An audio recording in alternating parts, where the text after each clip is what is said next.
সকলের উদ্দেশ্যে প্রীতিপূর্ণ নমস্কার ও শুভেচ্ছা জানাচ্ছি। শুরু করছি আজকের মাতৃ অনুধ্যান, বিষয় শ্রী শ্রী মায়ের কথা পাঠ ও প্রসঙ্গ। আজকের পর্ব 4। ওম ধ্যেয়েচ্চিত্ত সরোজস্থাং সুখসেনং কৃপাময়ীং প্রসন্নবদনাং দেবীং দ্বিভুজাং স্থিরলোচনাং আলুলায়িতকেশার্ধবক্ষস্থলবিমণ্ডিतं শ্বেতবস্ত্রাবৃতার্ধাঙ্গं হেমালঙ্কারভূষিतं শক্রোড়ো ন্যস্তহস্তাং চ জ্ঞানভক্তিপ্রদায়িনীं শুভ্রাং জ্যোতির্ময়ীं জীবপাপসন্তাপহারিণীं রামকৃষ্ণগতপ্রাণাं তন্নামশ্রবণপ্রিয়ं তদ্ভাবরঞ্জিতাকারं জগন্মাতৃস্বরূপিণীম। সরোজবেলা দেবীর রচিত স্মৃতিকথা থেকে আমরা পাঠ করছি। শ্রী শ্রী মায়ের কথা বইয়ের 1319 সনের পয়লা আষাঢ়ের একটি চিত্র। সরোজবেলা দেবী গিয়েছেন বেলা 4টার সময়। তো তিনি লিখছেন, বেলা প্রায় 4টা। শ্রী শ্রী মা অনেক স্ত্রী ভক্ত সঙ্গে বসে আছেন। আমার পরিচিতার মধ্যে তাদের ভিতর আছেন মাস্টার মশাইয়ের স্ত্রী, ডাক্তার দুর্গাবাবুর স্ত্রী, গৌরী মা ও তাঁর পালিতা কন্যা, যাকে আমি দুর্গা দিদি বলে ডাকি, এবং বরেন বাবুর পিসি। আর যারা আছেন তাদের চিনি না। মা হাসি মুখে সকলের সঙ্গে কথা করছেন। তো এইটি আমাদের শ্রীরামকৃষ্ণের সেই দক্ষিণেশ্বরের তার নিজের ঘরের চিত্র মনে করিয়ে দেয়, যে ঘরে এক ঘর লোক, আর তিনি হাসি মুখে সেখানে সবার সঙ্গে কথা বলছেন। ঠাকুর যেমন বলতেন, তো শ্রীমা সেই রকম বলছেন। আমাকে দেখে বললেন, এই যে এসো মা, বসো। তো এভাবে তিনি আন্তরিকতার সঙ্গে তাকে গ্রহণ করলেন। তো তিনি লিখছেন, আমি গৌরীমাকে দিয়ে নিচে অফিস ঘরতে নিবেদিতা ও ভারতে বিবেকানন্দ বই দুখানি আনালুম। এতেই বোঝা যাচ্ছে যে শ্রী শ্রী মায়ের কাছে যারা আসতেন তারা অনেক সময় বই আনতেন এবং সেখানে পাঠ আলোচনা এসব হতো। আমার ইচ্ছা মা নিবেদিতা বইখানির কিছু শুনেন। মাও বই দেখে বললেন, ওখানি কি বই গা? আমি বললুম, নিবেদিতা। মা বললেন, পড়ো তো মা, একটু শুনি। সেদিন আমাকেও একখানি ওই বই দিয়ে গিয়েছে, এখনো শোনা হয়নি। তো উদ্বোধনের পাবলিকেশনে যা বই প্রকাশিত হতো সেগুলো মায়ের কাছে যেত, আর মা সেগুলো দুপুরের সময় নিজে পড়তেন অথবা কাউকে দিয়ে পড়িয়ে শুনতেন। তো তাই বলছেন যে সেদিন আমাকেও একখানি ওই বই দিয়ে গিয়েছে, এখনো শোনা হয়নি। তো তিনি লিখছেন, যদিও অত লোকের মধ্যে পড়তে লজ্জা করতে লাগলো, তথাপি নিবেদিতার সম্বন্ধে সরলাবালা দেবী কেমন সুন্দর লিখেছেন তা মাকে শোনাবার আগ্রহে ও মায়ের আদেশে পড়তে আরম্ভ করলুম। শ্রী শ্রী মা ও সমবেত স্ত্রী ভক্তেরা সাগ্রহে শুনতে লাগলেন। নিবেদিতার ভক্তির কথা পড়তে সকলের চোখ অশ্রুসিক্ত হয়ে উঠল। এই যে যারা আছেন, মা যেমন নিবেদিতাকে সাক্ষাৎ দেখেছেন, তেমনি এখানে উপস্থিত ভক্তরাও তো অনেকে দেখেছেন। তাদের নিবেদিতার স্মৃতি মনে পড়েছে, তাই তাদের চোখ জলে ভরে গিয়েছে। আর মায়েরও তদ্রূপ অবস্থা। দেখলাম মায়ের চোখ দিয়েও অশ্রু গড়িয়ে পড়ছে। ওই প্রসঙ্গে বলতে লাগলেন। কে বলছেন? মা বলছেন, আহা, নিবেদিতার কি ভক্তি ছিল! আমার জন্যে যে কি করবে ভেবে পেত না। রাত্রিতে যখন আমায় দেখতে আসতো, আমার চোখে আলো লেগে কষ্ট হবে বলে একখানি কাগজ দিয়ে ঘরের আলোটি আড়াল করে দিত। প্রণাম করে নিজের রুমাল দিয়ে কত সন্তর্পণে আমার পায়ের ধুলো নিত। দেখতুম যেন পায়ে হাত দিতেও সংকুচিত হচ্ছে। কথাগুলি বলেই মা নিবেদিতার কথা ভেবে স্থির হয়ে রইলেন।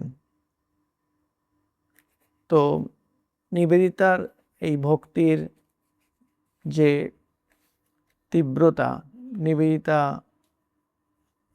কেমন ভক্তি করতেন তার বিবরণ আমরা এখানে পাঠ করলাম।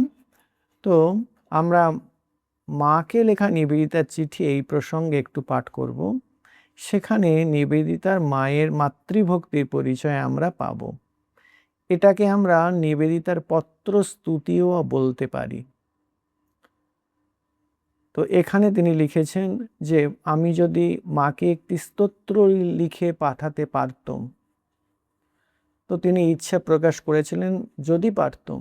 কিন্তু এই যে পত্রটি, এটি আমরা পাঠ করব, এটি পড়লে আমাদের মনে হবে এটি হয়তো সংস্কৃতে স্তোত্রের শৈলীতে লেখা নেই, ইংরেজিতে লেখা, কিন্তু এর যে ভাববস্তু, যদি এইটি স্তোত্রের শৈলীতে সংস্কৃতে লেখা হতো একটি সত্যি অপরূপ স্তোত্র হয়ে দাঁড়াতো। তো আমরা ওইটি পড়ব মাতৃ স্তুতি বা নিবেদিতার পত্র স্তুতি হিসেবে। তিনি লিখছেন, আদরিণী মা গো, আজ সকালে খুব ভোরে গির্জায় গিয়েছিলাম সারার জন্য প্রার্থনা করতে। সেখানে সবাই মেরির কথা ভাবছিল। হঠাৎ আমায় মনে পড়ে গেল তোমার কথা। তোমার মিষ্টি মুখ, তোমার ভালোবাসায় ভরা চোখ, তোমার সাদা শাড়ি, হাতের বালা, সব কিছু সামনে ভেসে উঠল।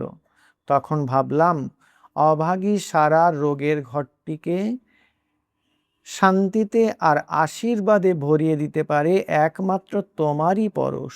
মা আর মাগো, জানো কি ভাবলাম? সন্ধ্যাবেলায় শ্রী শ্রী ঠাকুরের পুজোর সময়ে তোমার ঘরে বসে ধ্যানের চেষ্টা করে কি বোকামি করতাম। কেন বুঝিনে যে তোমার শ্রীচরণের কাছে ছোট্ট মেয়েটির মতো বসে থাকাটাই সব কিছু। মা মাগো, ভালোবাসায় ভরা তুমি। তোমার ভালোবাসায় আমাদের মতো উচ্ছ্বাস বা উগ্রতা নেই। তা পৃথিবীর ভালোবাসা নয়, স্নিগ্ধ শান্তিতা সকলের কল্যাণ আনে, অমঙ্গল করে না কারো। সোনার আলোয় ভরা, তা খেলায় ভরা। সেই যে রবিবারটি কয়েক মাস আগে পুণ্য ভরা সেই দিনটিতে গঙ্গা স্নান সেরে ছুটে তোমার কাছে ফিরে এসেছিলাম এক মুহূর্তের জন্য। তখন তুমি আশীর্বাদ করেছিলে, আর কি যে শান্তি আর মুক্তি বোধ করেছিলাম তোমার বাঞ্ছিত আবাসে। প্রেমময়ী মাগো, তোমাকে যদি একটি অপরূপ স্তোত্র কিংবা প্রার্থনা লিখে পাঠাতে পারতাম, কিন্তু জানি সেও যেন তোমার তুলনায় শব্দমুখর কোলাহলময় শোনাবে। সত্যিই তুমি ঈশ্বরের অপূর্বতম সৃষ্টি, শ্রীরামকৃষ্ণের বিশ্ব প্রেম ধারণের নিজস্ব পাত্র। যে স্মৃতিচিহ্নটুকু তিনি তার সন্তানদের জন্য রেখে গেছেন, যারা নিঃসঙ্গ, যারা নিঃসহায়, আমরা তোমার কাছে খুব শান্ত হয়ে চুপটি করে বসে থাকব। তবে মজা করবার জন্য একটু আধটু গোলমাল করব বইকি। সত্যি ভগবানের অপূর্ব রচনাগুলি সবই নীরব, তা অজানিতে আমাদের জীবনের মধ্যে প্রবেশ করে। যেমন বাতাস, যেমন সূর্যের আলো, যেমন বাতাসের মধুগন্ধ, গঙ্গার মাধুরী, এই সব নীরব জিনিসগুলি সব তোমারই মতো। বেচারা সারার জন্য তোমার শান্তির আঁচলখানি পাঠিও। রাগ দেশের অতীত সমুচ্চ শান্তিতে সমাহিত থাকে নাকি তোমার ভাবনা? তা কি পদ্মপাতায় শিশির বিন্দুর মতো ভগবানের বুকের শিহরিত ভালোবাসা নয়, যা পৃথিবীকে স্পর্শ করে না কখনো? প্রিয়তমা মা আমার, তোমার চিরকালের বোকা খুকি নিবেদিতা। তো এখন আমরা আবার মায়ের কথা বইতে ফিরে আসব। তো তখন উপস্থিত সকলে নিবেদিতার কথা যা জানতেন বলতে লাগলেন। অপর একজন বললেন, তিনি যেন ভারতেরই ছিলেন, নিজেও তাই বলতেন। আর তারপর সরস্বতী পুজোর দিনে তিনি কি করতেন সে কথাই বলছেন। সরস্বতী পুজোর দিন খালি পায়ে হোমের ফোঁটা কপালে দিয়ে বেড়াতেন। পুস্তক পড়া শেষ হলো। শ্রী শ্রী মা তখনও মাঝে মাঝে নিবেদিতার জন্য আক্ষেপ করতে লাগলেন। এই যে শ্রী শ্রী মা আর নিবেদিতা, মা নিবেদিতাকে আদর করে খুকি বলে ডাকতেন। আর এদের মধ্যে অদ্ভুত নিবিড় একটা ভালোবাসার সম্পর্ক ছিল, যেন সত্যি সত্যি মা আর মেয়ের সম্পর্ক, এত নিবিড় সম্পর্ক। আমরা যদি ওই শতরূপে সারদা গ্রন্থের একটি অপূর্ব প্রবন্ধ আছে, তার নাম নিবেদিতার ধ্রুব মন্দির, সেইটি যদি পাঠ করি, তো শ্রী শ্রী মাকে নিবেদিতা কি দৃষ্টিতে দেখতেন আর উভয়ের মধ্যে কি নিবিড় সম্পর্ক ছিল, সেটি অত্যন্ত নিখুঁতভাবে সেখানে তুলে ধরা হয়েছে। তো আমরা যারা এই মা আর মেয়ের এই নিবিড় সম্পর্ক জানতে চাই, আমরা নিশ্চয়ই ওইটি দেখে নেব। তো আমরা দেখছি যে শ্রী শ্রীমা ওই নিবেদিতার পুস্তক পাঠের পরে তখনও তিনি আক্ষেপ করছেন, আর শেষে তিনি একটি কথা বললেন, ওই যে যে হয় সুপ্রাণী তার জন্য কাঁদে মহাপ্রাণী। তো নিবেদিতাকে সুপ্রাণী বলছেন, কেন নিবেদিতার তো কোনো তুলনা হয় না। একজন ঐতিহাসিক বলছেন যে স্বামী বিবেকানন্দ তিনি যদি কিচ্ছু না করতেন, শুধু নিবেদিতাকে এই ভারতের সেবার জন্য এনে কাজে লাগিয়ে দিতেন, তাহলেও ইতিহাস তাকে মনে রাখত। তো এই নিবেদিতাকে ভারতের সেবার কাজে লাগানো, সেটাই একটা গুরুত্বপূর্ণ বিষয় ছিল তখনকার পরিপ্রেক্ষিতে। তো নিবেদিতা একজন অসাধারণ মহীয়সী নারী। তিনি এই দেশকে নিজের দেশ বলে মনে করতেন, এখানকার সনাতন ধর্মকে নিজের ধর্ম বলে মনে করতেন, এবং তিনি নিজেকে এই ভারতেরই, এই বাংলার মেয়ে বলে মনে করতেন। তার অবদান কিন্তু আমরা কখনো ভুলতে পারবো না। আরও একজন লিখেছেন যে নিবেদিতার এক জনমেই যেন জন্মান্তর হয়েছিল, তিনি এদেশের মেয়েই হয়ে উঠেছিলেন ওই একই জনমে। তো আমরা আজকের আমাদের আলোচনার এখানে ইতি টানছি। প্রসীদ মাতোর বিনয়েন যাচে নিত্যম ভব স্নেহবতী সুতেষু প্রেমৈক বিন্দুম চিরদগ্ধ চিত্তে বিসিঞ্চ চিত্তম করুণ সুশান্তম। জপন ভজন হীনা কিংনু পুত্রা কুপুত্রাম ব্যসন গণ নিযুক্তা কিংনু হেয়া জনন্নাম।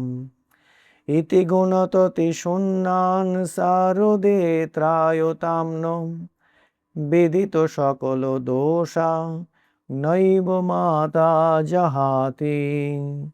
সর্বদেবাত্মিকাম বন্দে সর্বদেবময়ীম ভজে শারদাম প্রার্থয়ে ভক্তিম তৎপদাম্বুরুহোদ্বয়ে।